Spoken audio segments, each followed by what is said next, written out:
En el marco del seminario especializado, del seminario de temas selectos sobre la reforma educativa, vamos a tener la primera conferencia a cargo del profesor y doctor Prudenciano Moreno, que nos va a presentar la conferencia que llamó Tendencias y riesgos sobre la formación docente en tiempos del neoliberalismo.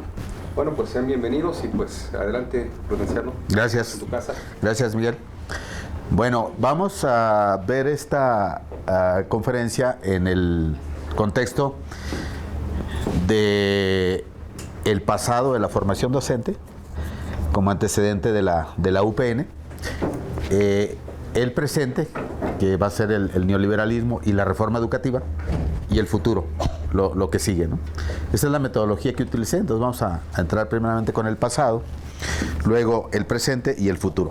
En esas tres partes está dividida la plática. El guión investigativo que seguí fue hacer un diagnóstico. El diagnóstico que se presenta como hipótesis central de esta plática es que la formación y la práctica docente, así como la actualización y la superación de profesores en las instituciones formadoras y actualizadoras de docentes han perdido fuerza. Han perdido atractivo y han perdido motivación. Su crisis se manifiesta como una simple inercia de modus vivendi, sin vocación, sin rumbo y sin propósitos significativos. Si ustedes se presentan a una escuela normal, a una universidad pedagógica nacional, a un centro magisterial, centro de actualización magisterial o a un centro de maestros, van ustedes a observar un ambiente de total escepticismo, abulia, indiferencia y apatía. Los profesores trabajan por la quincena, sin más motivación que el sueldo quincenal. No hay un proyecto que exceda esta pretensión, no hay un proyecto de mejoramiento, no hay un proyecto de interés por la educación, sino que la gente sobrevive. Pero esto no siempre ha sido así. Las instituciones formadoras y actualizadoras de docente vivieron una etapa de oro que se perdió. Ahora, esto tampoco va a seguir indefinidamente así. Esta etapa también va a cambiar, ¿no? Entonces, el presente lo estoy explicando a base de las transiciones que ocurrieron en el pasado. Entonces, la metodología para analizar la formación y la práctica docente fue el pasado.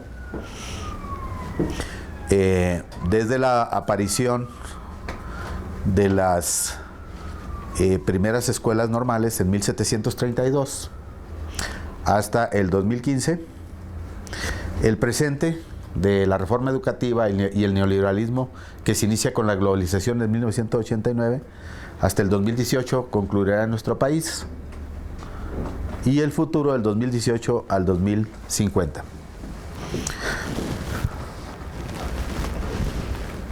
Entonces, el pasado todavía abarca un poquito más atrás de la etapa que les puse anteriormente. Les puse 1734 y es 1684 porque las primeras instituciones formadoras de docentes se llaman escuelas normales, pero las escuelas normales no se llamaron así todo el tiempo.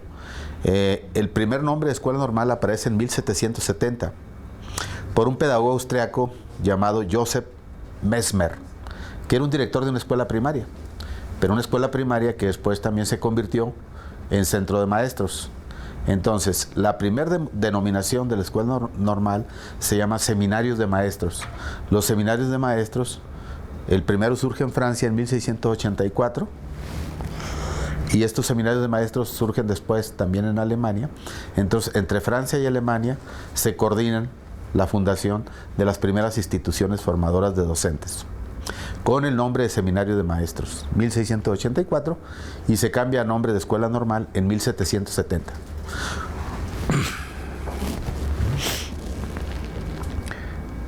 Entonces, el pasado va a ser hasta antes de la globalización. Recuerden que la globalización inicia en el 89, entonces hasta 88. En el caso de México es hasta el término del régimen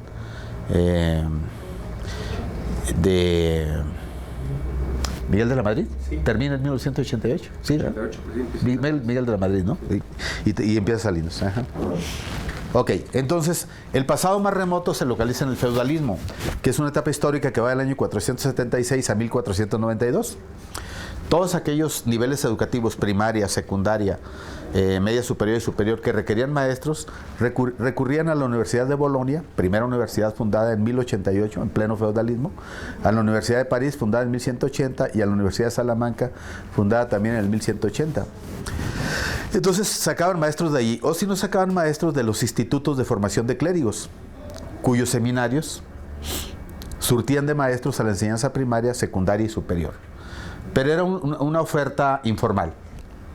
No había títulos de maestros, nada, ¿no? Entonces, de ahí se surtían los primeros maestros, aún no se institucionaliza la formación. Es hasta la primera modernidad, que va de 1492 a 1789, cuando se fundan los seminarios de maestros. Se fundan varios, pero 3 son los centrales. El de Reims, en Francia, en 1684, que es el primero, fundado por Jean-Baptiste Lasalle, un gran personaje de la educación ligado a la formación histórica de maestros. Lo funda en 1684. El segundo es el de Halle, en Prusia, lo funda August Hermann Franke en 1686, 2 años después, durante el reinado de Federico Guillermo I en Prusia. Y después, durante el reinado de Federico II el Grande en Prusia, de 1732 a 1748, se fundan otros seminarios de maestros más. Pero es hasta 1763 que aparece por vez primera la exigencia de un título para ejercer de maestro. Todo esto hacia atrás no había la exigencia de un título para ejercer. Se ejercía así sin ningún documento. A partir de 1763, Federico II el Grande exige que quienes ejerzan de profesores tengan un título, ¿no? Y es Joseph Mesmer, en Austria, en 1760 le da el término de Normalschule a los seminarios de maestros, transformándose ellos en escuelas normales. Pero no se imaginen ustedes la escuela normal, la cámara ¿dónde está? Acá. Pero no se imaginen ustedes una escuela normal como hoy, sino que lo único que se pedía para ingresar era tener la primaria. Y en ocasiones desde cuarto de primaria se admitía. Todos los estudios eran sumamente cortos, además eran más 2 años. Y el requisito no era la prepa, sino la primaria. Es otro tipo de normal. Estos son entonces los antecedentes de la formación de maestros. Entonces, primeramente, seminarios de maestros que se convierten en 1770 en escuelas normales. Y de ahí entonces que el origen sea Francia y Prusia, porque en ese tiempo no existía Alemania todavía. Ahí tienen ustedes los antecedentes más inmediatos, el pasado, que utilicé para esta investigación. Entonces, hay fuentes intelectuales en la constitución de las instituciones formadoras y actualizadoras de docentes. Las fuentes que le presenté son las históricas, y las intelectuales son la aparición del libro Didáctica Magna de Jan Amos Comenius en 1632, que es una obra continuadora del autor del término didáctica. El término didáctica aparece con Radke, que también tenía un seminario escolástico para formación de profesores. Radke es el que inventa el término didáctica, y con base en ello Comenius construye la obra didáctica más grande de todos los tiempos, que es Didáctica Magna, que no ha sido superada todavía hasta la fecha, y que marca como primer ciencia de la educación a la didáctica, ni siquiera la pedagogía, porque la pedagogía surge hasta 1760. Si la didáctica es anterior a la pedagogía. El despotismo ilustrado de Prusia, de Federico Guillermo I y de Federico II el Grande, es el otro contexto para las institucionalización de la formación. En Francia, Reims, como ya señalé, Jean-Baptiste Lasalle, August Halle en Prusia, August Hermann Franke en Prusia, con su seminario Preceptoren, que era el nombre que se le dio al seminario de maestros, ¿no? Y Joseph Mesmer con su término de Normales Schule en 1770 en la ciudad de Constanz, Austria. Director de primaria, pedagogo, que también fundó un seminario de maestros. Estas son las fuentes intelectuales. El ambiente pedagógico en que surge la formación docente es el ambiente pedagógico de la primera modernidad.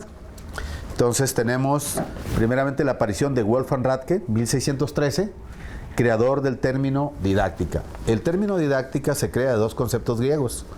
Uno es didáscalos, que significa la lección, y ahorita vamos a ver el otro porque lo traigo también en PowerPoint, de donde surge el término didáctica en 1613. Entonces no es Comenio el padre de la didáctica, sino es Wolfgang Ratke. Pero el más famoso fue Comenio, porque Comenio a su vez se basó en Ratke. Pero Ratke, aunque inventó el concepto, no dejó una obra. En cambio, Comenio sí dejó didáctica magna, ¿no? El otro es Immanuel Kant, en 1760 inventa la pedagogía moderna, porque la pedagogía antigua ya había sido creada en la época de la antigüedad clásica romana.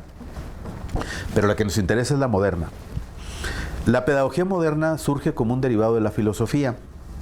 Luego, Johann Henry Pestalozzi, que vive de 1796 a 1827, es otro de los fundadores también de la pedagogía. Friedrich Herbart, de 1776 a 1841, es el otro fundador de la pedagogía. Juan Jacobo Rousseau es el otro fundador de la pedagogía.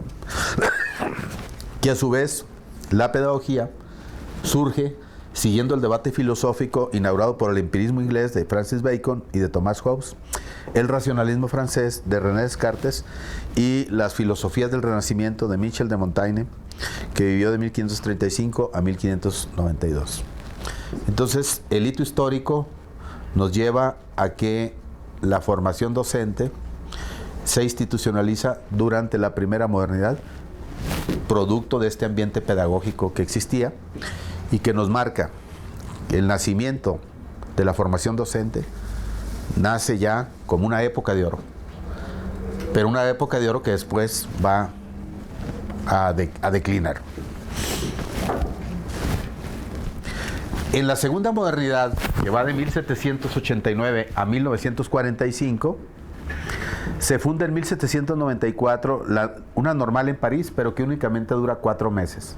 Al calor de la Revolución Francesa, es fundada a instancias de un diputado de la Convención Nacional, que era el término que tenía el gobierno en ese momento, la Convención Nacional, Dominique Joseph Garat.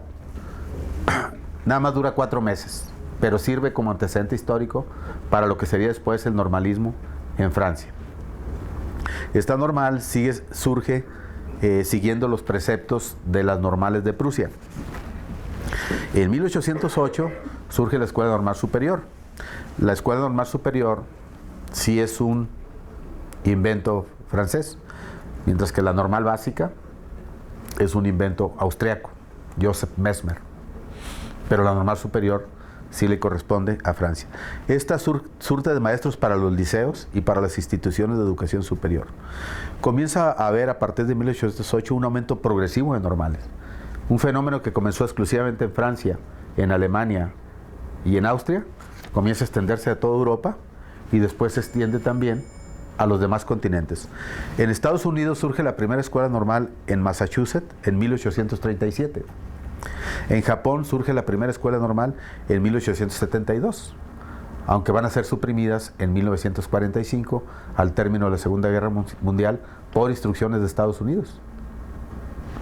Pero son pasadas a las facultades de Ciencias de Educación de las universidades. En China surge la primera escuela normal en 1897. En España surge en 1837. Mientras que en México surge la primera escuela normal en 1823 con el nombre de Escuela Normal Lancasteriana Mutualista. México se adelanta a España en el surgimiento del normalismo. pero también se adelanta a Estados Unidos, se adelanta a Japón y se adelanta a China también.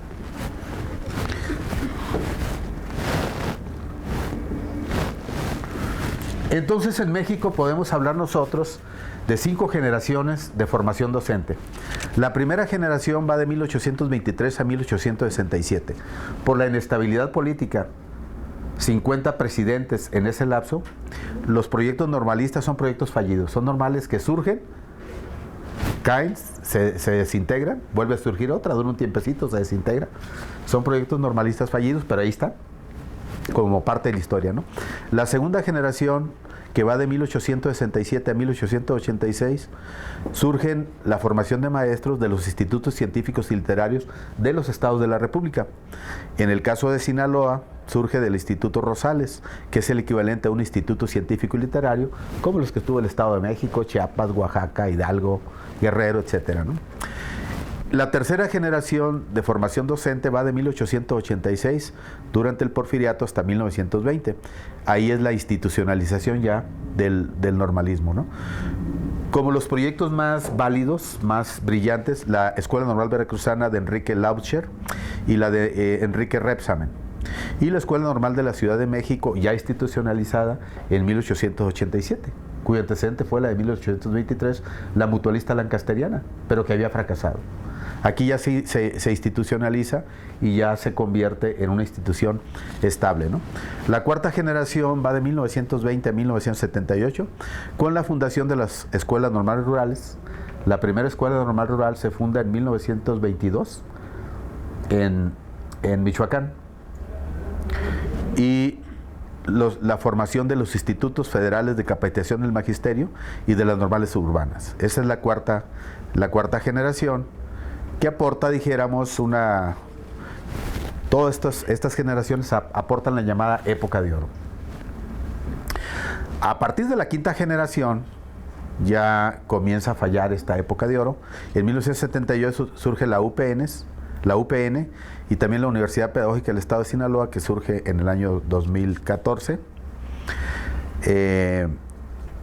Y entonces aquí ya en la quinta generación tenemos un cambio estructural, institucional, muy importante, porque la formación docente había estado acaparada 100% por el normalismo. A partir de la quinta generación, el normalismo pierde fuerza, surgen otras instituciones, como la UPN, o la Universidad Pedagógica del Estado de Sinaloa, o la Universidad Pedagógica del Estado de Chihuahua, o la Universidad Pedagógica del Estado de Durango, que compiten con las normales. Pero también surgen las facultades de Ciencias de la Educación, que compiten con las normales en formación docente. Y a partir del 2014,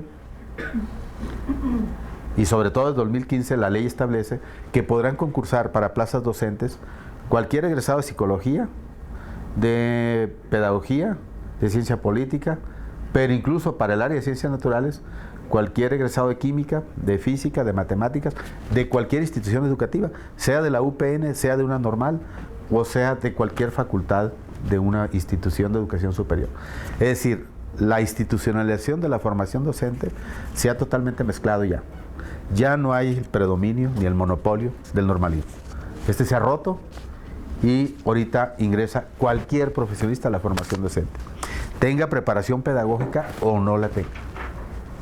Entonces, la quinta generación ha venido a trastocar todo el pasado histórico que les señalé. De tal manera que tenemos en nuestro país actualmente 450 instituciones formadoras y actualizadoras de docentes. De ellas, 222 son públicas y 184 son privadas. El sector público entonces sigue acaparando la mayor parte de la formación docente. Y esto es entonces para el caso de nuestro país. Bien. Pero hay un proceso, así como un proceso de inicio, auge, crecimiento y expansión de las normales, después comienza un proceso a la inversa. Comienza un proceso de decadencia de las normales y de reversa. Este proceso se inicia en Estados Unidos, el cual había importado su modelo de Normal School de Francia. Pero desde 1895 las instituciones de educación superior de Estados Unidos comienzan a competir en formación de profesores con las normales. Por lo tanto, de 1960 a los 70, los Teacher College son ya los estelares en Estados Unidos. y las normales comienzan un proceso de paulatina desaparición. Después hay un acercamiento entre los Liberal Arts College, que son de las instituciones de educación superior, y los Teacher College, elevando requisitos de ingreso entre 1970 y 1990. Y ya para 1940 las normales privadas habían desaparecido de Estados Unidos. Entre 1970 y 1990 desaparecen también las públicas. Le preceden las privadas, después las públicas. Entre 1970 y 1990 los College of Education se convierten en School of Education, y entonces estas son las que forman docentes en Estados Unidos, y hay un reflujo de Estados Unidos sobre Europa. Entonces ahora Europa, que había sido la cuna exportadora de las normales, comienza a copiar a Estados Unidos y a Canadá. Y entonces en Gran Bretaña el influjo es muy temprano, porque desde 1902 los Training College comienzan a competir con las normales. Y desde 1966 el Bachelor of Education también compite con las normales, de tal manera que eso permite la desaparición de las escuelas normales en Gran Bretaña. Mientras que en Francia las normales desaparecen en 1989, convirtiéndose en institutos universitarios de formación de maestros que sustituyen a normales y a centros pedagógicos regionales. Y se inicia el proceso de desaparición de escuelas normales en todo el mundo. De tal manera que hoy en día solamente quedan escuelas normales en México, en El Salvador, en Honduras, una en Colombia, cuando llegó a haber hasta 120, queda una nada más, en un pueblito de la sierra. Todas las demás se convirtieron en facultades de educación o se pasaron a las universidades. Una en Nicaragua. Es un puñado de países donde subsisten las normales después de haber habido escuelas normales en todo el mundo. Japón desaparece en 1945, en China desaparecen en 1970, ya no quedan escuelas normales.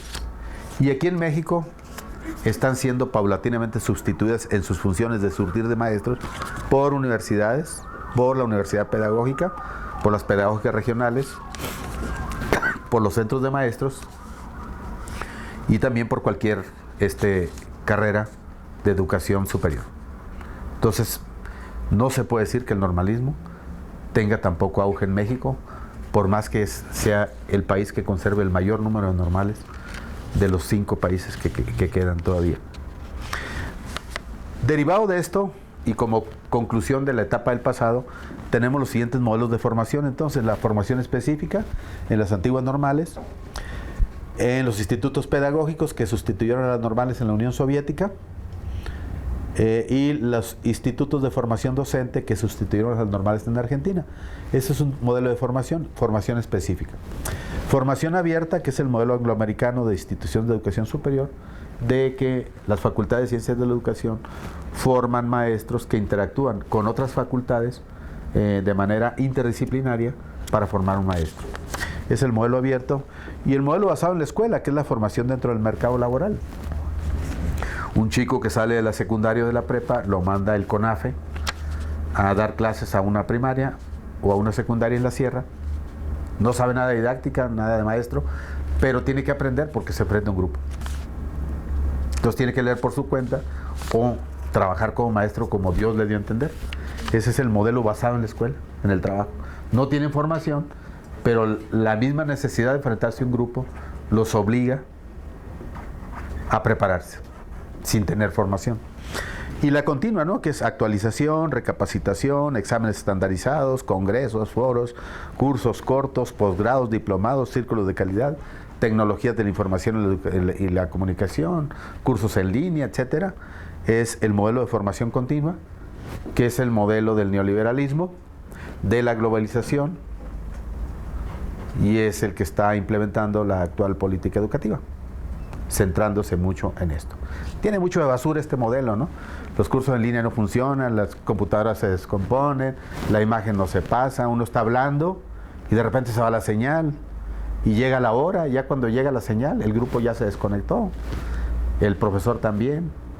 Entonces hay una gran mitología que es una modernidad, este tipo de cursos. Pues digo, es un avance ciertamente, pero no me toca ver hasta ahorita una plataforma que no falle, ¿no? Todas están llenas de fallas, siempre se va la imagen para empezar.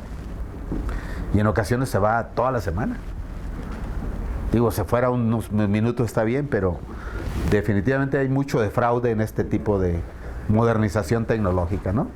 Se presenta como la gran maravilla, que no es la gran maravilla. Debiera ser la gran maravilla, pero desafortunadamente no lo es. Entonces son 4 modelos de formación que nos arrojó el pasado de la formación docente.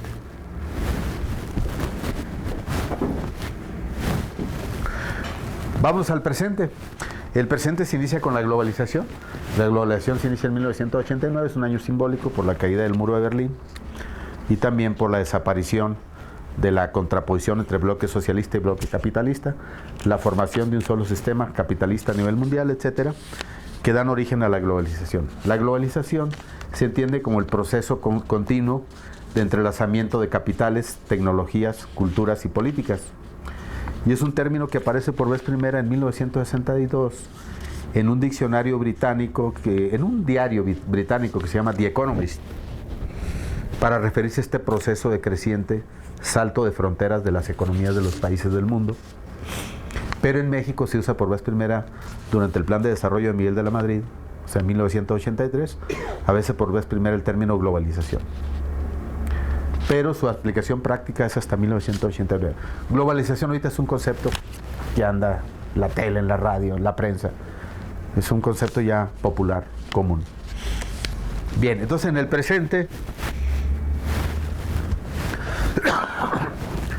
nos enfrentamos a un modelo pedagógico también generado por esta globalización.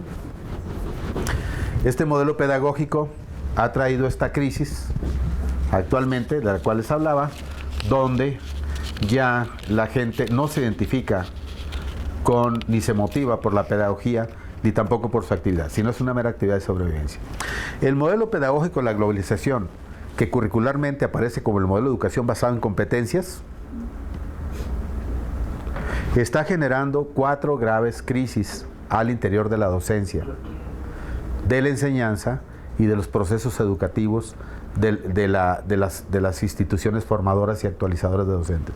Primero, está produciendo una alexitimia pedagógica. Alexitimia es un término psicológico que significa incapacidad de sentir emociones. Y cuando se usa para alexitimia pedagógica, nos referimos a incapacidad de los maestros de sentirse comprometidos con sus clases, de sentirse entusiasmados con su actividad, e incapacidad de los alumnos de sentir motivación para lo que están viendo, para lo que están estudiando, para lo que están leyendo, para lo que están escuchando. Lo que escuchan no les motiva en lo más mínimo. Y el maestro se delimita simplemente a sobrevivir y a dar su clase, pero sin ningún interés, o sea, ni maestros ni alumnos tienen ninguna motivación por lo que están viendo. Esto significa que la oferta pedagógica de la globalización es una oferta totalmente anodina, que no les dice nada a las generaciones actuales, ¿no? Hay una incapacidad entonces para sentir entusiasmo con esa oferta de la pedagogía de la globalización. El fenómeno es complejo y amerita una tesis. Aquí yo presento únicamente los efectos generales porque la plática es otra, ¿no? Bueno, esta es la primera crisis provocada por este modelo en el presente. La segunda crisis es un autismo docente. Como el maestro no se identifica con lo que da, entonces simplemente se dedica a cumplir con su trabajo, pero su interés y su mente están en otra parte. Su cuerpo está en el aula, pero su mente, su alma, sus afectos, sus sentimientos, sus emociones están en otra parte. Incluso pueden estar hasta en otro país, aunque esté físicamente presente en un salón de clases, ¿no? Está produciendo una sordera ética. ¿Qué significa esto? Recuerden ustedes, la ética es la disciplina de los valores. Los valores son los signos de identidad, son los que nos motivan a estar en el mundo. El modelo pedagógico de la globalización no carece totalmente de señalamientos éticos. Fuera de la eficacia, eficiencia, no van ustedes a encontrar ningún valor ético. Y la eficacia y la eficiencia no son valores importantes para la conducta humana, son valores importantes para la empresa, son valores importantes para la productividad, pero no tienen absolutamente ninguna importancia para las relaciones humanas. aunque sí tienen mucha importancia para la economía. Es decir, la ética de la globalización es una ética totalmente administrativa, económica, gerencial, financiera y de contabilidad.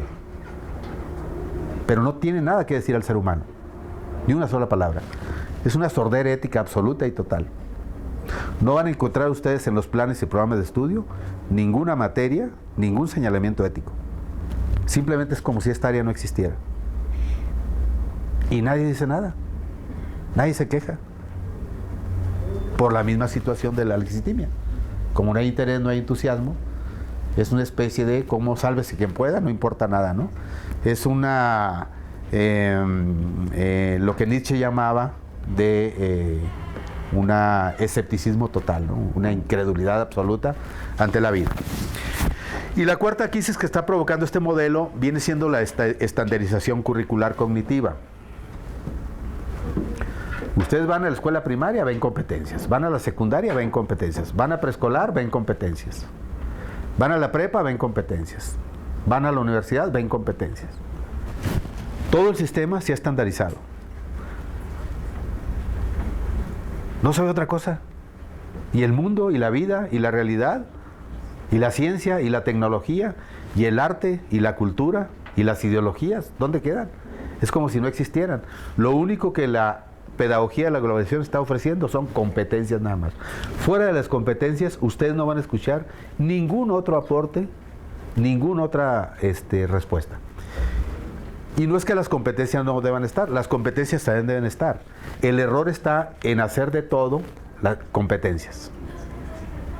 Hasta en la ética son ética de competencias, como si se pudiera competir en ética. Incluso hasta la sexualidad viene tratada en términos de competencias, ¿no? Lo cual es un absurdo de absurdos, porque la sexualidad no debe ser una competencia. ¿Estamos de acuerdo? ¿O sí? No debe ser. ¿Sí, maestro? ¿Usted, maestro? A ver. ¿Cómo? ¿Está usted por ser competente en sexualidad? Sí, competente. Si no, les tiro un curso.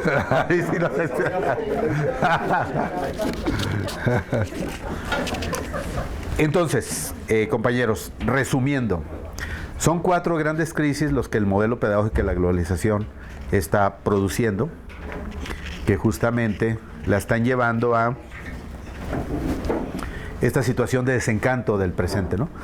Y a esto se refieren los investigadores educativos cuando hablan de la condición posmoderna de la enseñanza. La condición posmoderna de la enseñanza se refiere al conjunto de factores culturales, educativos, ideológicos, políticos y sociales, donde hay una actitud de indiferencia de los actores sociales que participan en educación por una oferta educativa que es totalmente parcial, fragmentaria, insuficiente y completamente alejada de los intereses de niños, adolescentes, jóvenes y adultos. Y entonces la respuesta de estas generaciones ha sido la indiferencia ante la pedagogía de la globalización. Esto no quiere decir que esto vaya a ser eternamente así. Es un periodo que se inicia con el presente y que termina con la llamada época dorada o época de oro de la formación docente. Bien, luego nos vamos a pasar al lenguaje pedagógico que usa este modelo educativo. Es un lenguaje pedagógico muy dudoso. Ustedes no van a escuchar ahí humanidad, no van a escuchar pedagogía, formación docente, no van a escuchar tampoco despertar las potencialidades del niño, no van a escuchar los términos de Dussere, ¿no?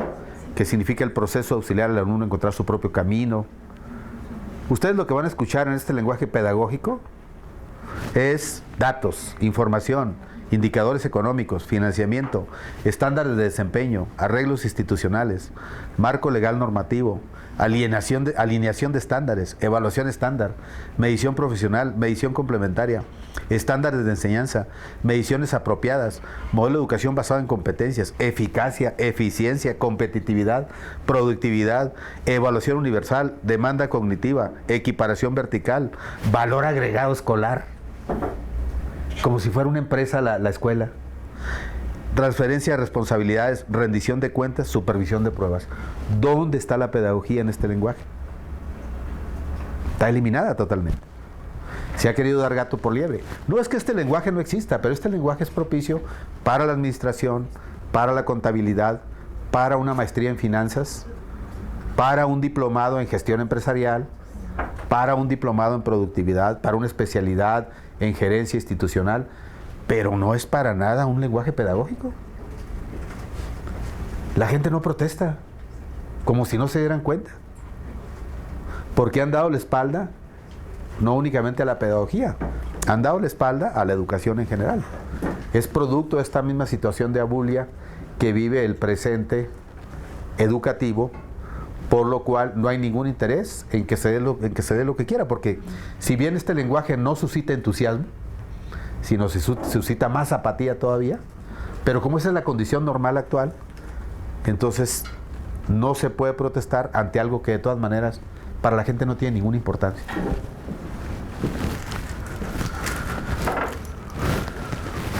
Entonces, una reforma educativa auténtica tendría que tener una visión pedagógica. La actual no la tiene. Ustedes revisen. Es únicamente un método para evaluar a los maestros, con una evaluación muy dudosa también, muy estrecha, pero que carece de una visión pedagógica. Viene la visión pedagógica. Pero la reforma ya se hizo. O sea, es primero la reforma y después la visión. Debe ser primero la visión y después la reforma, ¿no? Si no, maestro, estamos estilo Francisco Villa. Primero fusílenlos y después averigüen si son culpables, ¿no? La reforma careció de un diagnóstico cualitativo, aunque sí hizo un cuantitativo de cuántos maestros, etcétera, faltó el cualitativo, ¿no? Carece de una formación, actualización y práctica docente, no la tiene en ningún lado. Carece de antecedentes históricos. Carece de definir fines inferiores y superiores de la educación. Sí tiene currículum, es el currículum por competencias, y sí tiene gestión y evaluación. Gestión por competencias y evaluación estandarizada. Tiene únicamente 2 elementos, pero le faltaron 5 elementos. Por lo tanto, es una reforma educativa totalmente incompleta, parcial. Y es justo los que han dicho que la reforma en realidad es únicamente un método administrativo para evaluar maestros, con pruebas malísimamente hechas, ¿no?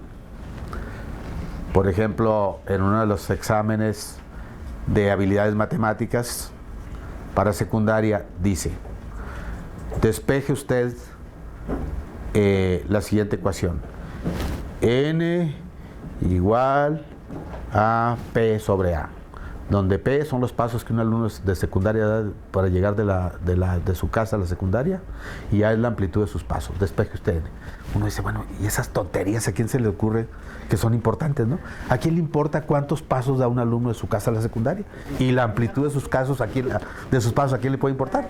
Absolutamente a nadie. Entonces, son habilidades matemáticas que están disfrazadas de habilidades matemáticas, pero en realidad son cosas insustanciales, ¿no? Luego, despeje usted A, B, C, D. ¿Cuál es la opción correcta? Bueno, ustedes se van a topar con que son correctos poner A, B y C, o en ocasiones hasta las 5 opciones múltiples que se les da son correctas. Los exámenes están mal elaborados. Entonces, lo único que se presenta como elemento de la calidad está pésimamente hecho. No está revisado. Y entonces eso nos habla de una reforma muy mal planteada, ¿no? Entonces, hubo un sondeo educativo preocupante hecho por el INE, Instituto Nacional de la Evaluación Educativa, ¿no? Se sondeó a 4.196 escuelas con 70.434 estudiantes como muestra, y se tomó el resultado de que 57.3% del total de los niños de tercero de primaria no confían en su profesor, y el 71.8% no tienen comunicación escolar. Estos problemas, que son los más graves de la enseñanza primaria, no los va a plantear la reforma.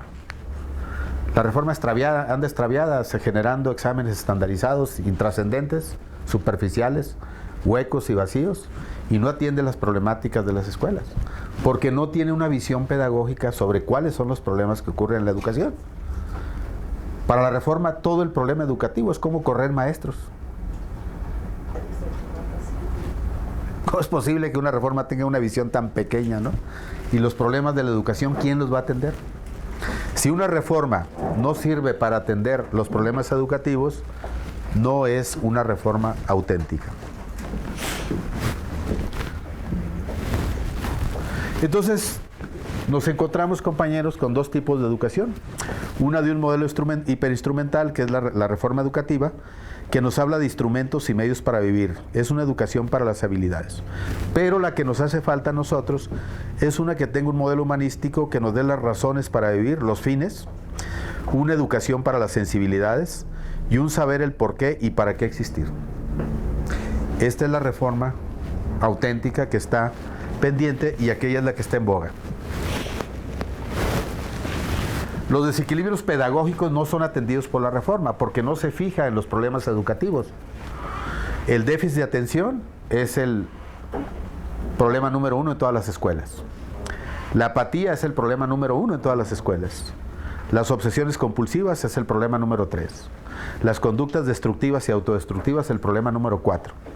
La depresión vital es el problema número 5. La agresión, ira, ansiedad, angustia es el problema número 6.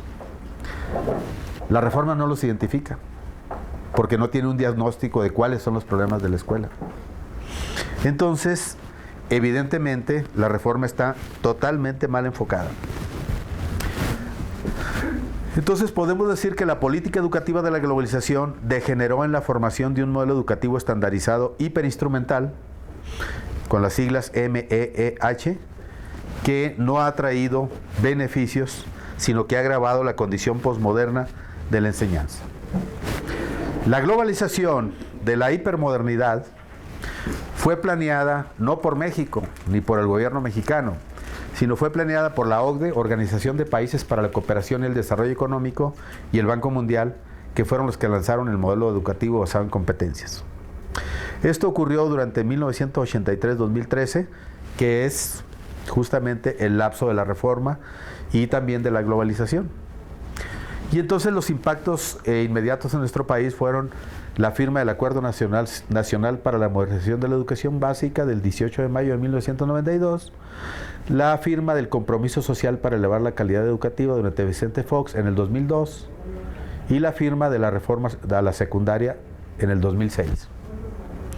Luego, la RIEMS, Reforma Integral para la Educación Media Superior, en el 2008, que saben, competencias por todos lados. La reforma curricular de las escuelas normales, que se hizo en 2 etapas. Una en 1997, bajo la primera generación por competencias, y otra en el año 2012, durante la segunda generación por competencias. Luego la ACE, Acuerdo para la Calidad Educativa del 2008, implementada por el sindicato y por la Secretaría. Y la RIEP, Reforma Integral de la Educación Básica, que de integral no tiene nada. Yo le hubiera puesto reforma parcial de la educación básica, si me hubieran dado chance de ponerle un título. Pero como no me dieron chance, pues se le puso reforma integral. Del 2010, ¿no? Que es una reforma que intenta articular los 3 niveles, preescolar, primaria y secundaria, bajo el modelo trilladísimo y obsoleto de las competencias. Y propiamente lo que se llamó reforma educativa, que apareció en 2013, que es una modificación al artículo 3º y el artículo 73 para el asunto laboral, los aspectos laborales. Se trata entonces de una reforma meramente administrativa, pero no de una reforma educativa. También es una reforma jurídica, pero no educativa, mucho menos pedagógica, ¿no? Entonces, este es el contexto. Todos los elementos que se analizan deben de analizarse dentro de su contexto. Y el contexto de la reforma viene siendo la globalización, la hipermodernidad y los organismos que están detrás de la reforma. Lo cual implica que México perdió la soberanía que tuvo en otros tiempos de formular sus propias políticas educativas. Las políticas educativas de México se formularon hasta 1989 dentro del país. A partir de 1989 son formuladas por los organismos de la globalización, pero México ya no interviene. México nada más las aplica, pero no elabora nada absolutamente. Se ha dedicado a ser reproductor de reformas, pero no generadores, ejecutores, simplemente ejecutores.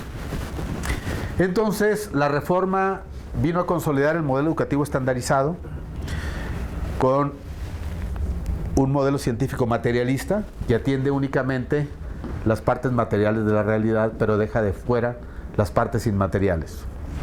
Un modelo curricular educativo basado en competencias, las nuevas tecnologías de la información y la comunicación, con los defectos que ya mirábamos, basada en la tercera revolución científico-tecnológico-industrial como base sociotécnica de la globalización, una profesionalización estandarizada, no diversificada ni plural, sino estandarizada, una evaluación no diversificada, sino estandarizada, que Silvia Schmelkes, la nueva directora del Instituto Nacional de Evaluación Educativa, prometió cambiar hacia una evaluación diversificada. Ojalá lo pueda cumplir si la dejan. La intención es buena, pero desconocemos si la vayan a dejar, ¿no? Planeación estratégica y gestión empresarial para las escuelas, ¿no?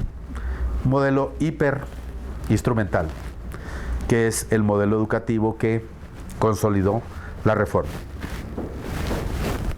El modelo estandarizado ofrece un resultado como construcción racional, cognitiva, predecible, medible y administrable.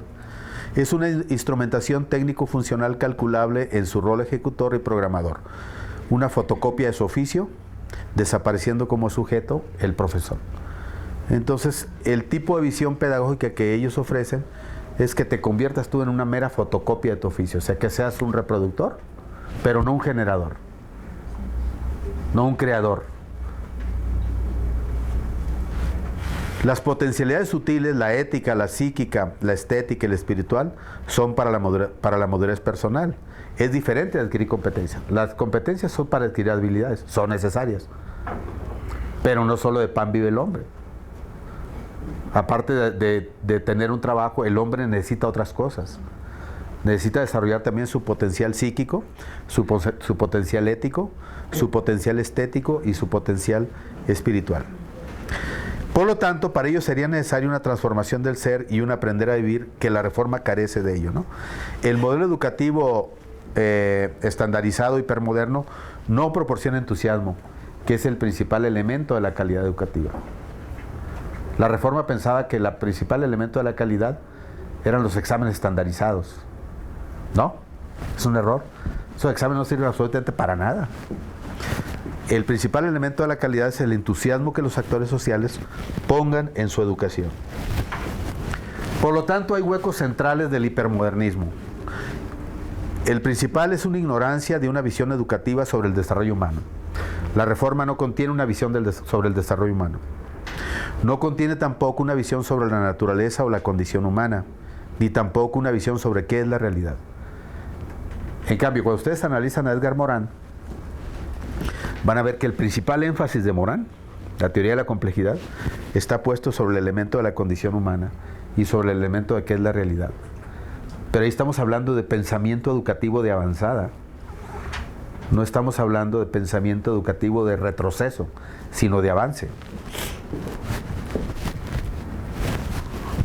¿Qué es lo que mueve un proyecto? Lo que mueve un proyecto es, 1, superar el punto de insipidez, indiferencia, decepción, abulia sobre el ser. 2, el entusiasmo, los ideales y valores trascendentes que se pongan en ese proyecto. 3, no es con reformas jurídico-administrativas, sino con una reforma del pensamiento o de visión del mundo, del ser y del vivir, praxis existencial y las más altas aspiraciones, que se va a lograr mejorar la calidad educativa. El paradigma de la conciencia es una alternativa, por lo tanto, a la visión reduccionista de la reforma, ¿no? La respuesta es más vasta de lo percibible con los 5 sentidos más el intelecto.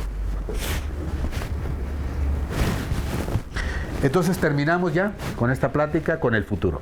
Ya di el pasado, di el presente y una crítica al presente y los escenarios para futuro. Bueno, faltó aquí un 0, ¿no? Pónganle aquí un 0.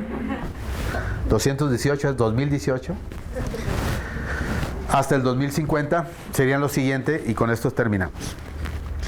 ¿Qué más viene la propuesta, no? Primeramente las interrogantes, las perspectivas del siglo XXI. Primeramente hay una perplejidad de los actores educativos.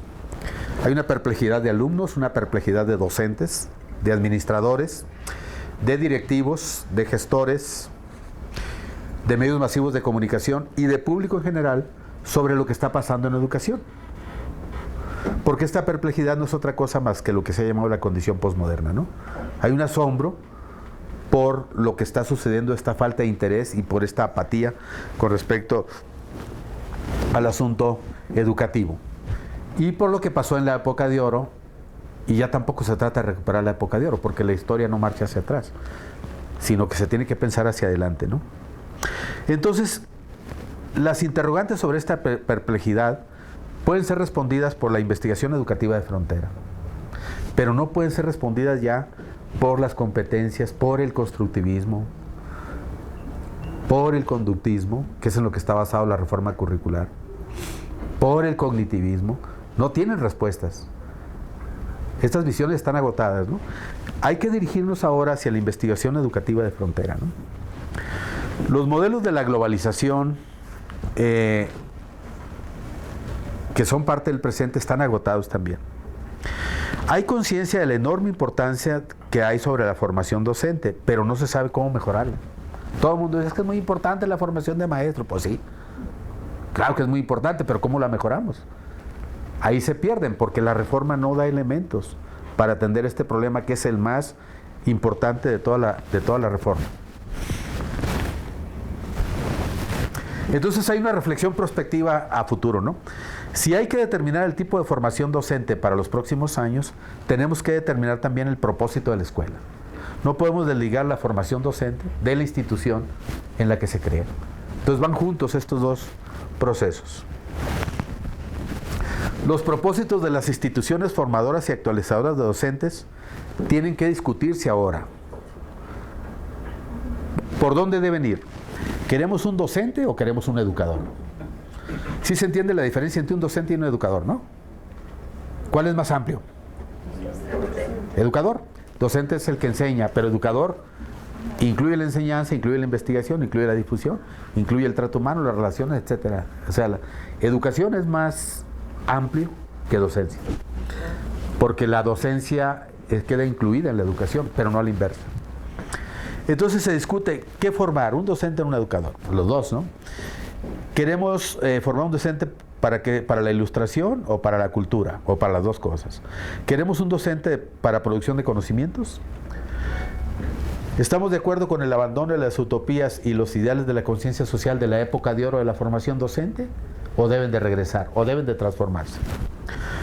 La función de un docente es nada más pasar test estandarizados, poner a sus alumnos a pasar test estandarizados, pruebas insignificantes, huecas, vacías, que es la propuesta de la reforma educativa. La función de un docente debe ser únicamente generar competencias absurdas, o debe ser atender el significado del término latín educere, ¿no?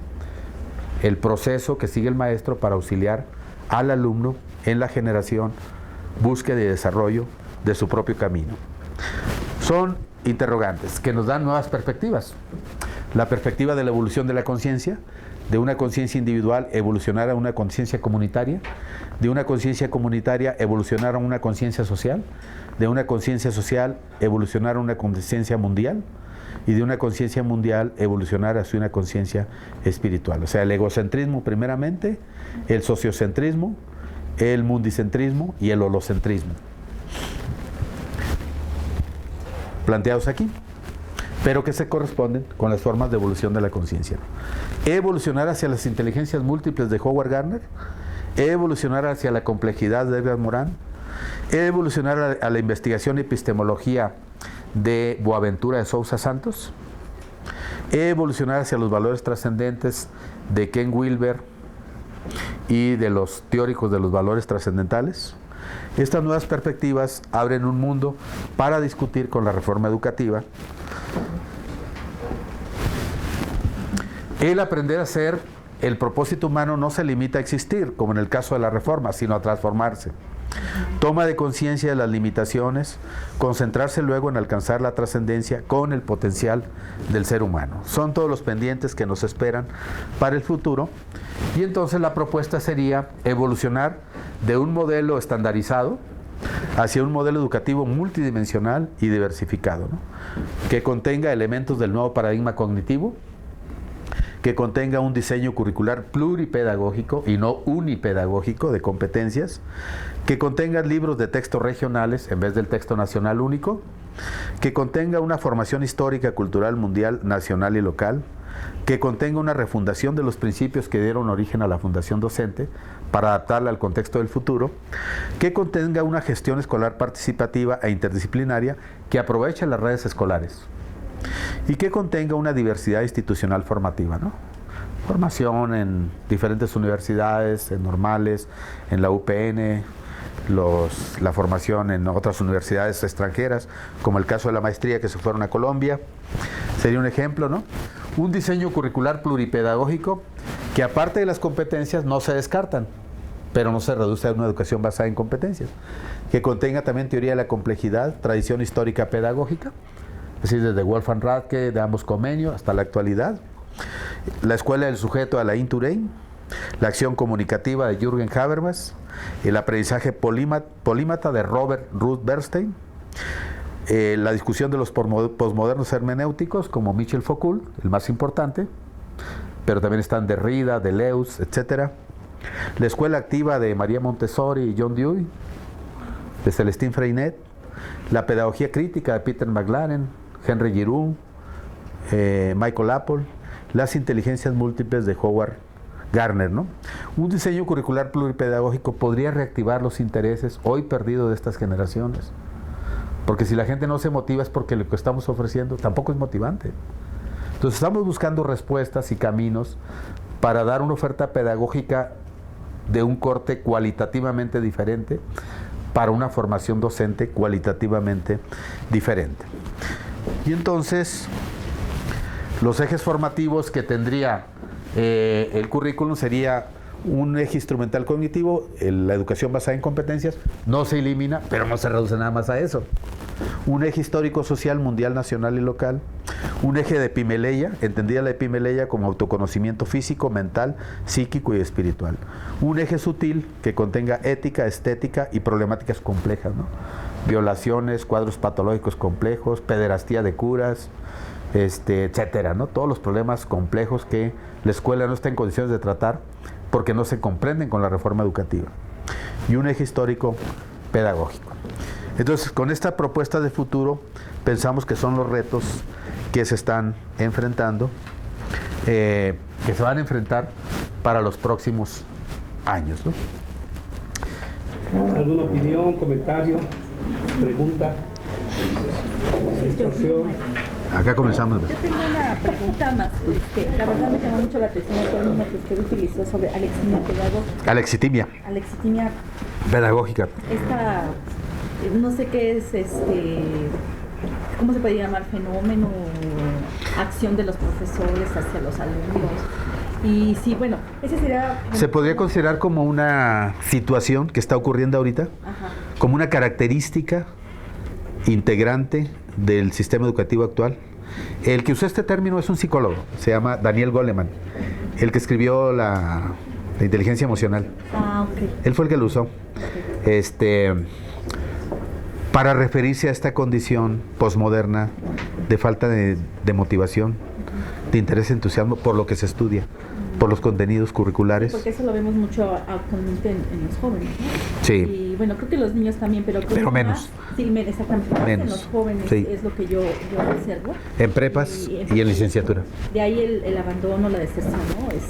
Entonces, por eso me llamó la atención, porque yo quería preguntarle si hay documentos, bibliografía donde podamos ver cómo es esta acción que se está dando y qué alternativas hay. Bueno, las alternativas ya no las sé, ¿verdad? Pero Ajá. sobre todo conocer esta situación. Sí, pues es el término, o sea, Daniel Goleman escribió Inteligencia Emocional, su libro es de 1996, pero Alexitimia Pedagógica la usó apenas hasta el 2010, en un artículo para una revista. Pero no la hace objeto de estudio, pues, sino nada más dice, se está viviendo una situación de alexitimia pedagógica. Sería muy interesante que Ajá. lo mencione. Pero no dice antecedentes, nada, sino lo señala nada más. Pero yo estoy de acuerdo, ¿no? Que se está viviendo eso. Sí, mucho. Ajá. Sí. Pero no hay ningún estudio sobre eso. Te digo que hace falta una tesis, ¿no? pero ya sería una tesis muy específica sobre esa temática tan importante, ¿no? Que alguien tendría que lanzarse, ¿no? A hacerlo. Eso era para el doctor. Sí. Gracias. Sí. Soy Melissa Hernández, egresada de la Normal Superior de México, y me llama mucho la atención el diagnóstico que hace respecto a las condiciones de los profesores y su crítica ante la reforma educativa que directamente nos pega a nosotros. Me llama la atención igual estos 4 términos que tienen que ver con el modelo pedagógico de la globalización. Yo lo que estoy haciendo también, y lo corroboré en la investigación de campo, es efectivamente que los profesores están en un proceso de apatía, de desmotivación, y muchos de ellos yo lo estoy manejando a partir de tipologías docentes en donde son diferentes las reacciones. Hay desde el que está como, yo le digo, un simbiótico que está adaptándose a todas las condiciones que le llegan como profesor para sobrevivir en el sistema. Hay desde el que sigue con esta idea de vocación, de lo que menciona, ¿no? Un enfoque más humanista, holístico, y, o sea, está como dispuesto a profesionalizarse, pero como que desde su perspectiva. Es el crítico radical que totalmente pues se niega a todas estas cuestiones, sigue el tradicional, etc. ¿Qué es lo que quiero decir? Que coincido mucho con su diagnóstico y con acercamientos que tuve con los compañeros, en que efectivamente yo veo en esta reforma que va a haber un desplazamiento generacional de los normalistas. A como lo vi, me gustó lo que menciona las generaciones de la última generación del normalismo. Va a haber un desplazamiento laboral y los nuevos que entren van a tener una reconfiguración de identidad. ¿Cuál será?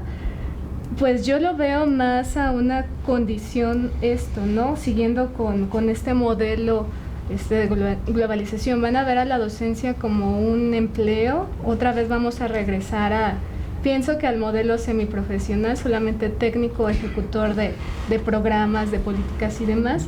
Y eso a mí me preocupa porque pues yo voy empezando mi carrera como profesora y sí me hace como que repensarme.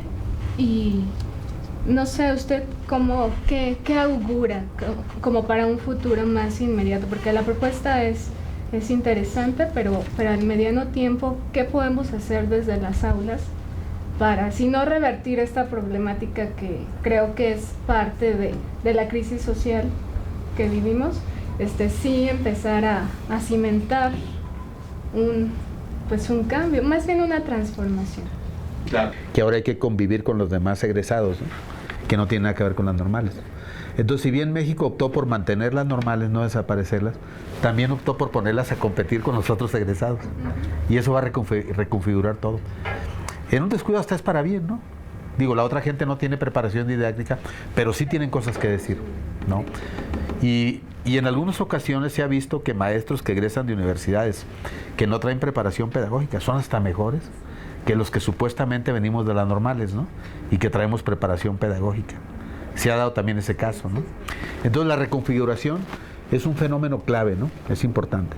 La reconfiguración histórica de la entidad normalista y de la entidad docente va a generar un híbrido muy interesante, pero que hay que nosotros darle una orientación. La propuesta mía es que después del 2018 necesitamos proponer una nueva reforma, porque ten por seguridad, el modelo educativo que va a salir de la Secretaría de Educación Pública es competencias, tecnologías de la educación, evaluación estandarizadas, es lo mismo, pues. Les puedo asegurar desde ahorita, aunque no conozco lo que va a salir, que es predecible lo que va a salir. ¿Sí? No hay ninguna sorpresa, pues. El discurso trillado, lo mismo, más de lo mismo. O sea, todo lo que ha fracasado va a volver a salir otra vez, ¿no? Como si lo que ha fracasado pudiera triunfar por arte de magia, ¿no? Entonces, ese modelo no va a ser tampoco importante. Necesitamos proponer, después del 2018, un modelo pluripedagógico, pluricurricular, que nos permita basarnos en los investigadores educativos de frontera para lograr despertar el interés de la nueva identidad del magisterio. Esa sería la propuesta. Y esos no pueden ser más que Morán, Touraine, Garner,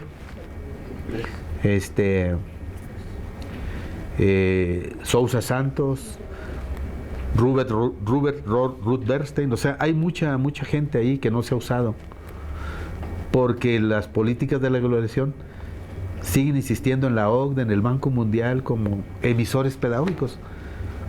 ¿Qué nos puede decir un banco sobre educación? ¿Qué nos puede decir Bancomer sobre educación? Traiga usted su voucher y inscríbase, no es todo lo que puede decir. Entonces se le ha apostado a organismos equivocados, ¿no?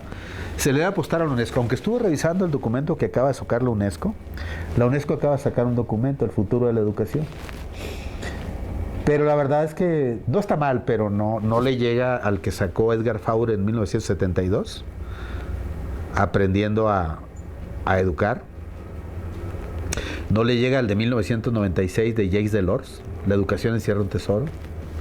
Es un documento muy menor. No le llega al de 1999, ¿no? Los 7 saberes necesarios para la educación del futuro de Edgar Morin. El documento 2016 de la UNESCO no está mal, pero es un paso atrás con respecto a Morán, con respecto a Delors y con respecto a Edgar Faure, ¿no? Entonces no dice nada, aunque está mejor que la OCDE y mejor que el Banco Mundial, pero peor que los otros 3 que le señalé, ¿no? Entonces, sin embargo, la UNESCO es que la que debe hacerse cargo de las directrices educativas mundiales, no el Banco Mundial. Definitivamente yo lo veo por ahí, ¿no? Y la UNESCO debe apoyarse en estos autores. Y por lo tanto, los organismos de la globalización, si continúan dirigiendo las políticas educativas nacionales, van a seguir provocando esta situación posmoderna, ¿no? De apatía, de indiferencia, de abulia. Y así van a operar, pero así quieren operar ellos también. Pero nosotros sabemos que la salida no es por ahí. Esta es la causa por lo cual los organismos de la globalización deben de salir y deben de dejar de marcar las directrices educativas y las políticas educativas nacionales, ¿no? Y bueno, recomendarles mi libro, ¿no? Mi libro se llama La política educativa de la globalización. No, ya no lo puedo recomendar, maestro, porque ya no Sí, está. está en línea. Sí, bájenlo en línea, ¿cierto? Ajá. Perfecto. Entonces ahí hago todo este análisis que les comento, ¿no? ¿Por qué se debe cambiar hacia la UNESCO y hacia la UNICEF? ¿Y por qué se debe dar un viraje hacia los investigadores educativos de frontera? OCDE, Banco Mundial, Fondo Monetario Internacional no tienen investigadores educativos. Tienen investigadores económicos, pero no educativos. Esa sería la idea general, ¿no? Y la propuesta, pues es la propuesta que puse aquí de futuro, ¿no? No quiere decir que se va a llevar a cabo, pues, pero sí quiere decir que sí tenemos una idea de proponer cosas, ¿no? O sea, hacemos una crítica, pero lanzamos una propuesta también, porque hay gente que hace una crítica y ahí la deja. Nosotros hacemos una crítica y lanzamos una propuesta. Esa es la intención, ¿no? Sí, hay esa propuesta. ¿Qué posibilidades hay? Porque hablando, hay también pues los grupos de poder, ¿no? Que se van a mantener y que, como dice usted, hay una reforma más adelante que será pues refrito de lo mismo. Y la propuesta que ustedes ponen, ¿qué probabilidades hay de que realmente pues tenga efectos, ¿no? Que se lleve a cabo? Son muy pocas las posibilidades que hay, pero en el corto plazo, pues. Pero, por ejemplo, yo me di cuenta que en el año 2000 casi nadie conocía a Howard Gardner. Y ahorita, aunque no se aplica su modelo de inteligencias múltiples, todos los profes de básica lo conocen. Es raro el que no lo conoce. Y si no se aplica en la escuela, pero saben de él. Hace poco no se conocía a Edgar Morin, ya todos los maestros saben quién es. Y la teoría de la complejidad no se aplica en las escuelas, en ninguna. Ni en preescolar, ni en primaria, ni en secundaria, ni en prepa, ni en superior. Pero la gente sabe de él. Entonces, a largo plazo yo le veo muchas posibilidades de tener éxito, ¿no? Porque ahí los medios de comunicación, ¿qué papel juegan? Los medios de comunicación han reproducido mucho el discurso oficial, ¿no? Lo han reproducido muchísimo. Pero también hay allí artículos aislados, ¿no? En El Proceso, ¿no? En La Jornada, en El Universal, en El Excelsior. Cuando se debate en educación, salen estos temas también. Y antes no salía nada, absolutamente. Entonces lo veo como un proceso lento, pero inexorable, ¿no? De que en algún momento la crisis que tenemos en educación va a ser tan catastrófica como el libro ese de Gilberto Guevara Niebla, ¿no? La educación, zona de catástrofe, ¿no? O la de Olac Fuentes, la catástrofe, o el de Olac Fuentes, ¿no? Educación, territorio devastado, ¿no? Pues que esos conceptos críticos sí ayudan porque nos hablan de una realidad, ¿no? Y que en un determinado momento se va a profundizar a tal grado esta crisis que los mismos actores educativos van a pedir elementos para salir de ella, ¿no? Dijimos, ahorita hay un ahogamiento, pero todavía no hay una muerte, pues, ¿no? La gente siente el malestar. Pero dicen, bueno, pues vamos a esperar a ver qué sale, ¿no? Entonces, yo lo veo así a un plazo mediano, ¿no? No de aquí al 2018, sino del 2018 en adelante. Siento que el malestar se va a arreciar, ¿no? Si se siguen aplicando las mismas medidas, van a asfixiar a tal grado el sistema educativo que va a haber una protesta social grande. Bueno, pero que también, a lo mejor yo estoy exagerando, a lo mejor esta inercia sigue hasta el 2050, ¿no? Puede ser también, ¿no? Son escenarios, ¿no? Ajá. Porque digo, tampoco tenemos la capacidad de Nostradamus, ¿no? De predecir. Entonces formulemos escenarios. Uno es que la gente se harte y los mismos personajes de la educación propongan alternativas, ¿no? Y otra es que la situación de crisis se conviva con ella de por vida, ¿no? Ya, hacia el infinito. Sería otro escenario, ¿no? Entonces juguemos con los dos, pero creo que la obligación de nosotros como estudiosos del fenómeno educativo, sea un escenario u otro, sí es el conocimiento de los dos escenarios, ¿no? Del oficial y del alternativo, para tener una idea de que por propuestas no ha quedado, pues, porque luego se dice, no, es que no hay ninguna propuesta, por eso es que el Banco Mundial logró imponerse. Sí, hay propuestas, se impusieron por intereses económicos, pero no por intereses pedagógicos. Como Chile, ¿no? Chile lo dice. Por interés económico, la deuda. Sí. Se afianzan también, ¿no? Se imponen por las políticas. Sí, lo más crítico es cuando haya una situación, pero no hay propuesta. Ahí sí. Pero en este caso sí hay propuesta. Entonces, con estos elementos nosotros discutimos, siempre que se nos pide una opinión, de por dónde salir, encauzar la crisis del sistema educativo mexicano. Nosotros proponemos estos elementos para salir de esa crisis. Porque pensamos que si se insiste en dar las mismas recetas, la crisis únicamente se va a profundizar, pero no se va a salir.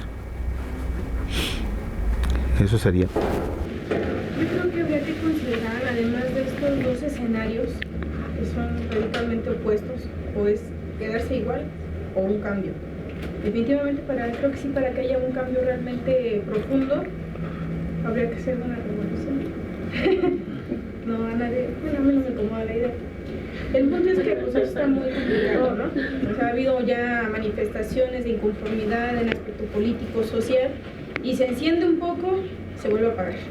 Entonces no se han dado las condiciones para que realmente haya una unión completa para manifestar ese malestar generalizado, porque no solamente es el ámbito educativo, son en muchos otros aspectos que están presentes.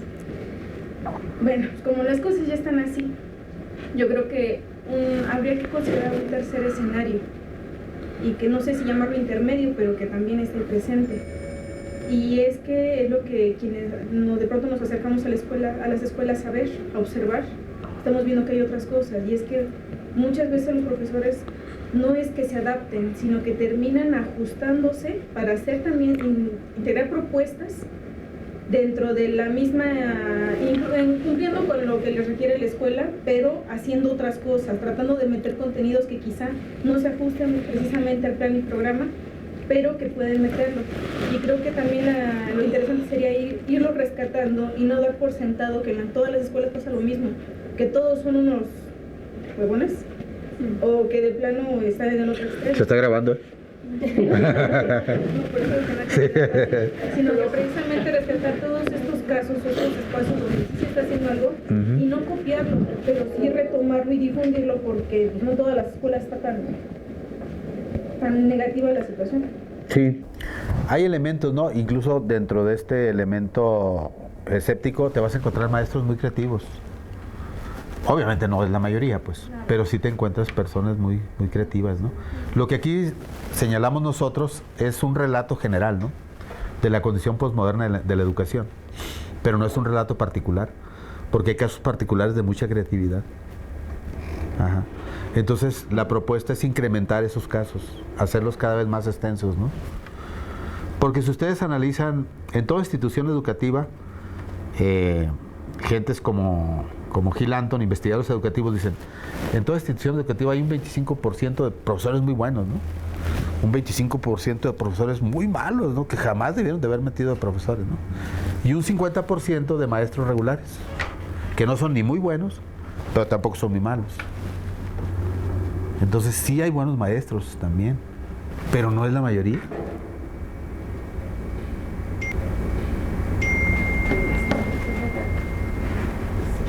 Sí. Creo que en ese sentido de los buenos maestros, me parece que sí está habiendo otras propuestas formales para formar educadores. Y bueno, me gustaría como mencionar a la Universidad Campesina Indígena, donde ellos hicieron una red y aparte hicieron una maestría que se llama Pedagogía del Sujeto. Entonces, pues ellos parten de esta filosofía de no formar docentes, sino de formar educadores. Y me recordó mucho... El esquemita. Sí, exactamente, porque es otra visión de lo que es... para qué sirven para qué es la escuela, cuáles son los fines de la escuela y para qué es la figura de un educador, ¿no?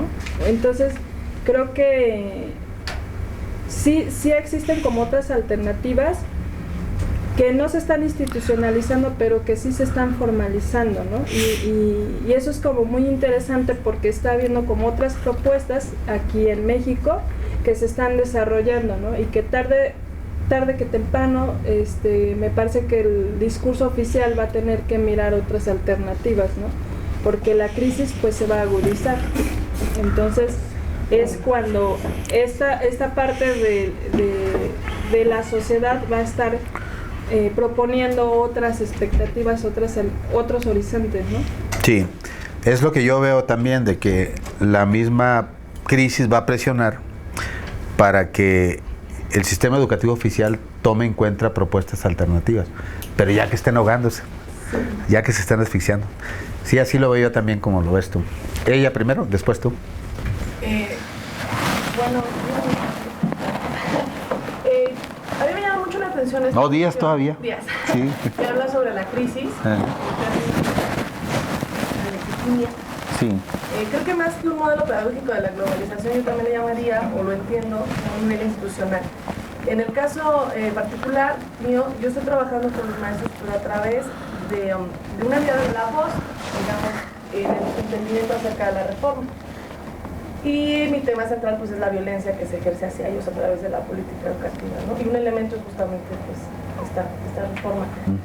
Y creo que en esta crisis que usted, en estos elementos que menciona de crisis, yo le llamaría alexithymia a esta incapacidad institucional, a esta incapacidad de mirar justamente a los maestros, ¿no? Usted mencionaba en un esquema el número de escuelas, ¿no? O sea, sondeo, encuesta, consulta. Y un profesor que yo entrevistaba me decía, claro, consultados, pero nada de lo que se dijo en esa consulta está reflejado, ¿no? En lo que nosotros nos están... Ellos sienten un ataque, en pocas palabras, ¿no? Y esto me lleva a pensar que la profesionalización efectivamente no puede ser, o no la están manifestando desde la perspectiva oficial como una profesionalización diversificada. Están tratando a los profesores como un núcleo al que hay que darle, digamos, un grupo al que hay que darle, porque no son de calidad. Cuando creo yo que la calidad, como bien lo dijo ahí, respecta, o sea, va más allá de un proceso económico, técnico, administrativo, ¿no? Claro. Entonces, creo yo que también el mirar otras posturas es mirar a los docentes. Ellos dentro de sus escuelas, sí sé que a lo mejor no son la mayoría, tal vez no podemos hablar de general, pero a lo mejor de escuelas sí en particular, que dentro de sus centros de trabajo están generando formas de resistencia, ¿no? Están resistiendo de alguna manera y ellos generan ahí otros mecanismos para trabajar. Es difícil porque ya los directores también llegan pues, con la orden de que se tiene que hacer conforme a la reforma, ¿no? Y otro punto que me llamó también mucho la atención de su exposición es la idea que genera un maestro de normal y un maestro que no... ¿De universidad? Que de universidad. Y eso sí es un conflicto. Algunos profesores de normal siguen creyendo que el ser profesor de normal te da la didáctica, te da el aprendizaje, te da todo para poderle enseñar a alguien, ¿no? Que un maestro de universidad no lo tiene. Y que a veces son mejores. Y a veces son mejores, pero el reconocerlo sí cuesta un poquito de trabajo y más en un discurso donde escuchamos, ¿no?, constantemente que las normales están acabando, ¿no? Entonces es como una cuestión incluso de identidad. Sí. Sí, es una cuestión de identidad, y porque el imaginario social normalista es que los que manejan la didáctica yo también soy normalista. El imaginario social es que los que manejamos la didáctica somos los normalistas y no los universitarios. Pero eso es solamente un imaginario social, porque en ocasiones las propias normales también carecen de didáctica. Yo conozco maestros normalistas que son malísimos. Y son los que me dieron clase, pues, los que me dieron clase en la normal, eran pésimos profes, así de que no sabían nada de didáctica, ni de pedagogía, ni de nada, ¿no? Y entonces en ocasión lo que hacían era pasaban a los alumnos a dar la clase. Y nos decían, ¿saben qué, muchachos? Yo no sé dar clases, pasen ustedes. Entonces pasaban los alumnos a dar la clase. Eso entró en desuso. Sí. Sí, ya. Bueno, ahorita son las famosas exposiciones, ¿no? Sí. Pero las exposiciones son solamente un aspecto, ¿no? Ahí en la normal eran todo el año. El maestro no te daba una sola clase porque no sabía. Si yo no sé, pasen ustedes, ¿no? Era un recurso didáctico que utilizaban, ¿no? Y era una escuela normal. Entonces es muy subjetivo el asunto de que somos los normalistas los que tenemos el monopolio de la didáctica. No es tan así. Y también en las universidades hay maestros muy malos, pues, te digo, en todas partes, ¿no? Hay lo que marca Gilanton es 25 muy buenos, 25 muy malos y un 50% regulares, ¿no? Me parece bien, estoy de acuerdo con esa clasificación que se ha hecho. Ahora, lo que tú marcas de la lexitimia institucional, pues me parece una línea de investigación muy interesante, ¿no? Porque quizás la lexitimia no provenga tanto de la pedagogía, sino de la organización institucional. Sí, la propia organización institucional puede estar generando elementos que estén obstaculizando el desenvolvimiento armónico de las potencialidades del alumno. Pero son elementos de gestión y de organización que la escuela no ha detectado. Entonces yo diría que manejemos ese también. A mí no se me había ocurrido. Tampoco se me ocurre, es que este concepto no es mío, pues es de Daniel Goleman, el de lexitimia pedagógica. Pero no se me había ocurrido el concepto de lexitimia institucional. Yo creo que es un concepto que hay que seguirlo. Y que, ¿sí? ¿Va? Sí, porque está creativo, pues. Entonces vale la pena darle forma, redondearlo y ver qué implicaciones tiene, ¿no? Y dónde exactamente está la trabazón institucional. ¿En el tipo de estructura organizacional o en los elementos de la gestión? Porque los elementos de la gestión también abarcan los estilos, ¿no? El estilo autoritario, el estilo burócrata, el estilo innovador, etcétera. Entonces, ¿en qué punto de la gestión está la trabazón? ¿O en qué punto está la trabazón en la estructura organizacional? Es decir, el concepto ese puede ir muy a fondo, ¿no? Y te puede arrojar resultados muy interesantes. Entonces yo diría que está bien, pues, que está original el asunto y hay que profundizarlo.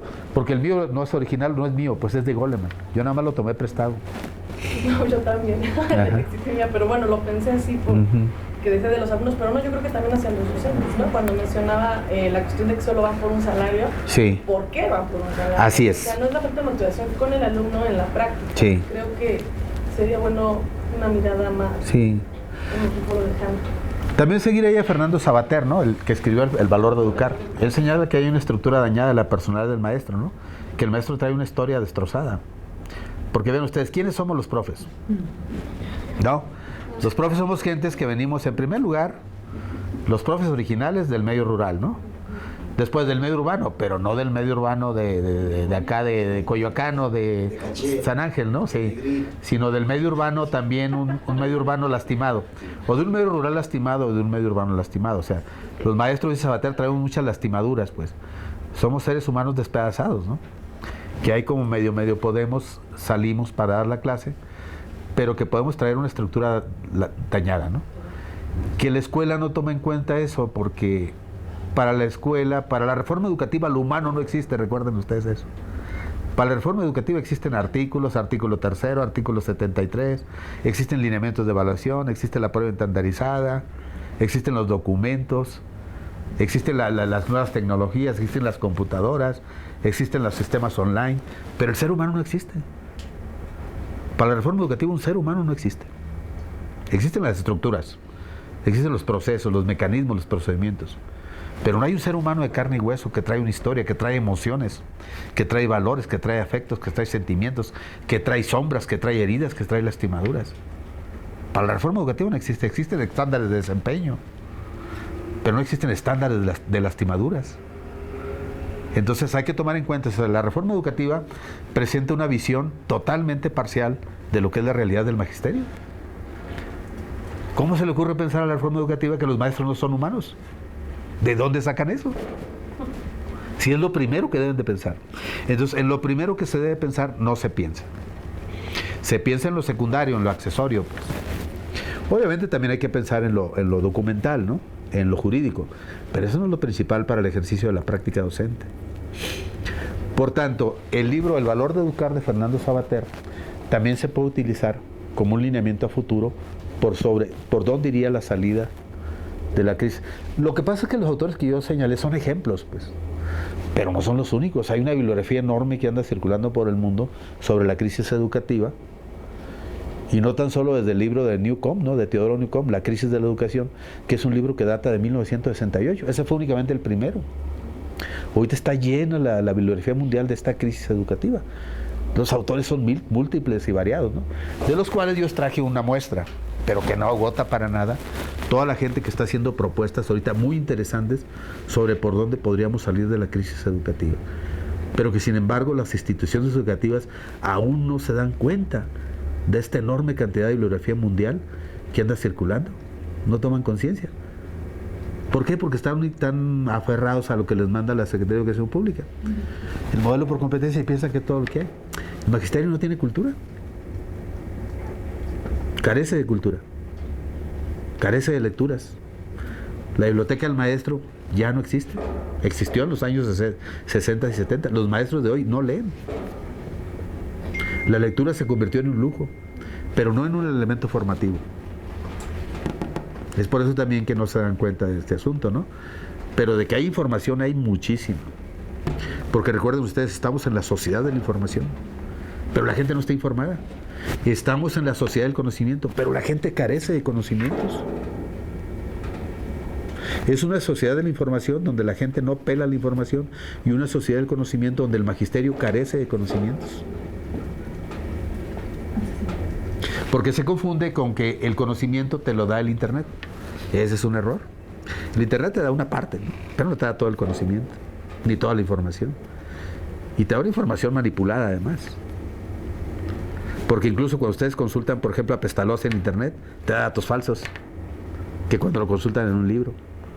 Entonces no todo lo que viene en Internet es verdadero. Trae muchos errores. Entonces hay que tomar con reserva estas frases de la sociedad de la información y del conocimiento, porque no reflejan la realidad.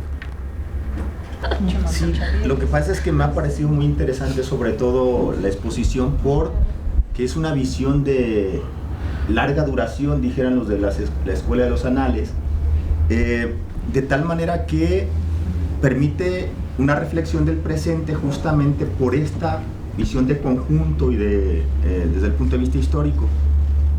Y entonces cuando se plantea el presente y analiza todos los problemas que ha generado la reforma educativa, etcétera, a mí me gustaría poner en duda justamente a la conclusión a la que llega, que la reforma educativa está mal enfocada. Y si hacemos una revisión de la historia, Yo a la conclusión que llego después, claro, agregaría algunos otros elementos que me gustaría plantear enseguida, de que la reforma educativa en México y en el mundo está bien enfocada. Eso no significa que yo esté de acuerdo con la reforma educativa, eso es distinto, ¿no? Porque efectivamente a partir de los resultados, lo que ha provocado la reforma educativa, tanto en los docentes, en los alumnos, en el sistema educativo nacional, el problema del conocimiento, todo este tipo de cuestiones, viene una especie de crítica y luego elaborar un poco, digamos, propuestas que muchas veces me parece que no tienen mucho sustento de alguna manera. El mismo Wallerstein se quejaba de eso. Dice, los organismos internacionales, los grandes países centrales, industrializados, han impuesto el pensamiento único. Se trata de abrir a las ciencias sociales, que sea multidisciplinario, que se escuchen todas las voces, que sea pluralista, etcétera, para construir otra cosa distinta, ¿no? Un poco en esa lógica. Y muchas voces están en esa tónica. Entonces, yo digo que está bien enfocada porque si vamos a la primera modernidad, cuando surgen las universidades, según el medievalista Jacques Le Goff, por ejemplo, plantea que en el siglo XIII surgen las universidades, pero no la universidad como es ahora, porque aceptaban alumnos de 8 o 10 años, por ejemplo. Y ahí la educación está en poder de la iglesia, ¿no? Es en la segunda modernidad cuando el Estado se hace cargo de la educación y entonces se discute el problema de la laicidad. Lo característico en una época y otra es que la educación se va a ajustar justamente a las necesidades de la acumulación de capital, a estos ciclos también de expansión del capital, ¿no? Es decir, la revolución industrial requiere científicos de todos los tipos, en todas las disciplinas, incluyendo en la educación. Entonces, es bien interesante cómo van surgiendo justamente en estos puntos de quiebre las normales y cómo menciona, por ejemplo, que a partir de la Revolución Francesa o en ese periodo hay un proceso de institucionalización justamente de las normales.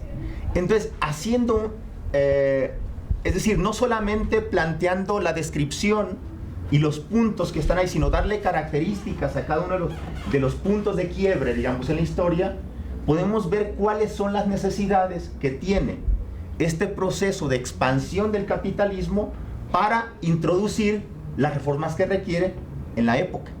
De tal manera que en la época neoliberal, como le llaman todos, pues entonces el capital de una crisis que muchos dicen vamos a esperar a que se profundice, quizás, pues ya llevamos más de 40 años de crisis, ¿no?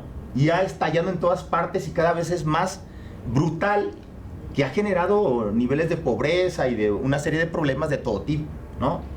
De tal manera que cuando se aplica esta reforma educativa con sus momentos transicionales, digámoslo así, en los 70s o parte de los 80, lo que tenemos es que le están aplicando de acuerdo a esas necesidades justamente que requiere el capital, y por eso el Banco Mundial, ¿no? La OCDE, los países más ricos, ¿no? Aunque esté México ahí, lo que tenemos es que están dirigiendo, dando orientaciones en términos hacia dónde debe ir la reforma, ¿no? Entonces no me parece nada extraño que actúe los organismos internacionales, los gobiernos, en esta lógica que lo están haciendo, porque así lo requieren son necesidades actuales del capital. Si lo vemos desde el punto de vista, digamos, de los trabajadores, es totalmente distinto, y un poco coincidiríamos con la propuesta que hace, ¿no? Más pluralista, etcétera, que hasta Martha Nussbaum ha planteado una idea en esa lógica de criticando la razón instrumental capitalista y que hay el elemento moral, ético, etcétera, ¿no? Entonces, digamos, visto en esta perspectiva histórica, me parece que la reforma educativa está bien enfocada en la perspectiva de los grandes capitales. Sí. Y si están provocando problemas de esta naturaleza en los docentes y en todo el sistema educativo y en el currículo, etcétera, son objetivos que están planteándose, ¿no? Entonces ellos dirán, mal enfocada, no. ¿Bien ¿no? enfocada? Bien enfocada. Sí, tienes razón, está bien enfocada hacia las estructuras, ¿no? Del capitalismo. Pero sí me faltó decir mal enfocadas hacia el desarrollo de la persona, del sujeto, pues, ¿no? Entonces sí, totalmente de acuerdo con esto, ¿no? Aunque yo les quiero recomendar un libro porque ahora ya no se habla tanto del capital ni de las estructuras, sino que se acuñó el término de péndulos.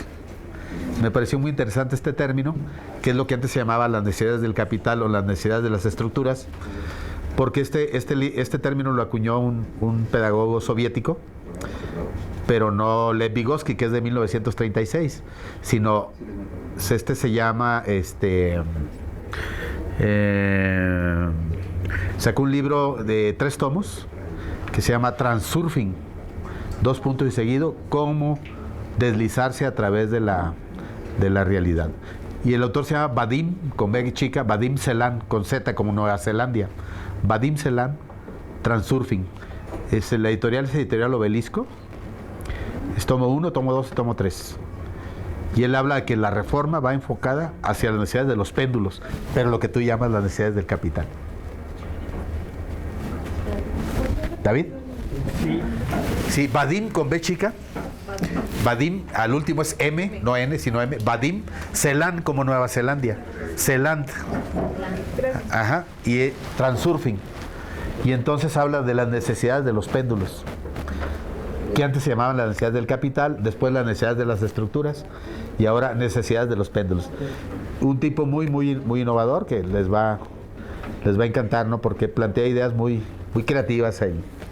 Entonces hay que tenerlo a referencia. Yo apenas lo estoy leyendo, ya voy sobre el 3er tomo, pero va a sacar un 4º tomo a fines de este año y con eso va a terminar su obra, ¿no? Sería una especie como de un nuevo capital, pero en cuestiones culturales, ¿no? Entonces está muy interesante. Digo, todos los autores que están saliendo en la actualidad son sumamente interesantes. O sea, no hay pretexto para decir, es que no hay cosas nuevas. Sí hay, y muy interesantes. ¿Querías cerrar con algún comentario tú? No. ¿O tú, David? Pues sí, ¿no? Estamos presionados, o sea, me siento presionado porque hay una reunión de los colegas de sociología. Adelante. Pero sí quería hacerte entrega. Agradecimiento a la constancia de la Universidad Pedagógica por haber dictado la conferencia en que es un curso, un sencillo curso, pero que creo que está siendo todo un ciclo de conferencias muy interesante. Entonces, doctor Ponciano Moreno, muchas gracias, maestro, por su presencia. Muy amable. Gracias a ti y a ustedes. Esta es tu escuela, tu línea. Mi grupo. Y mi grupo. Ajá. Vamos a seguir viéndolo por aquí. Sí. Bueno, pues muchas gracias. Nos vemos en la próxima. Gracias.